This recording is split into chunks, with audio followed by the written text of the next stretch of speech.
ஆண்டவருடைய பரிசுத்த நாமத்திற்கு ஸ்தோத்திரம். புதிய நாளை கூட்டி கொடுத்து எங்கள் தேவனுக்கு நன்றி கூறி நீங்க எல்லாரும் தேவனுக்குள்ள மன மகிழ்ச்சியா சந்தோஷமா இருப்பீங்கன்னு நான் விசுவாசிக்கிறேன். ஆண்டவராகிய கர்த்தர் இன்றைக்கு ஒரு வேத வார்த்தையினூடாக உங்களிடம் பேச சொல்லுகிறார். நீதிமொழிகள் 10ஆம் அதிகாரம் 12ஆம் வசனம். பகை விரோதங்களை எழுப்பும், அன்போ சகல பாவங்களையும் மூடும்.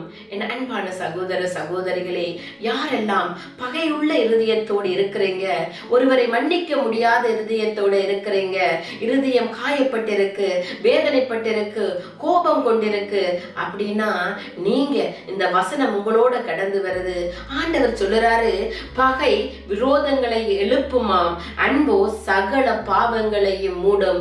உங்களுடைய இருதயத்தில் அன்பு இருக்குமானால் உங்களுக்கு துரோகம் செய்யறவர்களையும் நீங்க மன்னிச்சிடுவீங்க. யார் பற்றியும் உங்களுக்கு கோபம் வராது. அவங்களுக்காக நீங்க ஜெபம் தான் செய்வீங்க. அப்படிப்பட்ட இருதயங்களை தேவன் மிகவும் நேசிக்கிறார். ஆண்டவருக்கு அன்பான இருதயங்களாக நாங்கள் இருக்கிறதையே விரும்புகிறார். ஒருவேளை உங்களுடைய இருதயங்கள் என்று கடிடப்பட்டு இருக்குமானால் உங்களுக்கு துரோகம் செய்யறவங்களை மன்னிச்சிடுங்க. ஆண்டவர்கிட்ட அவர்களை ஒப்பு கொடுங்க. ஆண்டவர் உங்களுடைய இருதயங்களை நீங்க சமாதானத்தோடும் சந்தோஷத்தோடு நீங்க வச்சுக்கொள்ளணும் ஆண்டவர் சொல்றாரு. இன்றைக்கு இந்த வார்த்தை உங்கள்கிட்ட கடந்து வந்திருக்கண்டா. ஆண்டவர் உங்களோடு பேசி கொண்டிருக்கிறார். ஆண்டவர் உங்கள்கிட்ட தான் பேசுறார். 1 பேதுரு 4:8 சொல்றாரு, எல்லாவற்றுக்கும் மேலாக ஒருவரில் ஒருவர் ஊக்கமான அன்புள்ளவர்களாயிருங்கள். அன்பு திரளான பாவங்களை மூடும். நீங்க அன்புடையவர்களாக இருக்க வேண்டும். இந்த உலகத்துல பாவங்கள் அதிகரிக்காதபடி இருக்க வேண்டும் என்றா அன்பு சகல பாவங்களையும் மூடும். நீங்க இருதயங்களை சுத்தமாக வைத்துக் கொள்ளுங்கள். ஆண்டவரை நோக்கி ஒரு சின்ன ஜெபம் செய்வோமா?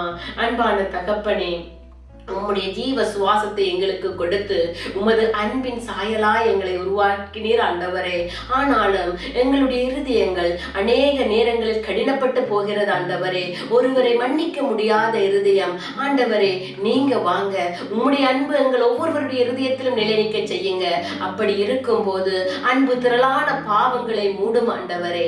மன்னிக்கிற இருதயங்களை எங்களுக்கு கட்டளையிட்டு இருக்கிறபடினால் உம்முடைய நாமம் மகிமைப்படும். இயேசுவின் நாமத்தில் ஜெபம் கேட்டு நிற்கிறோம் பிதாவே, ஆமேன். நீங்கள் எல்லோரும் மிகவும் விசேஷமான நீங்க. ஆண்டவர் உங்கள் ஒவ்வொருவரையும் நேசிக்கிறார். அவர் உங்களை ஆசீர்வதிப்பார்.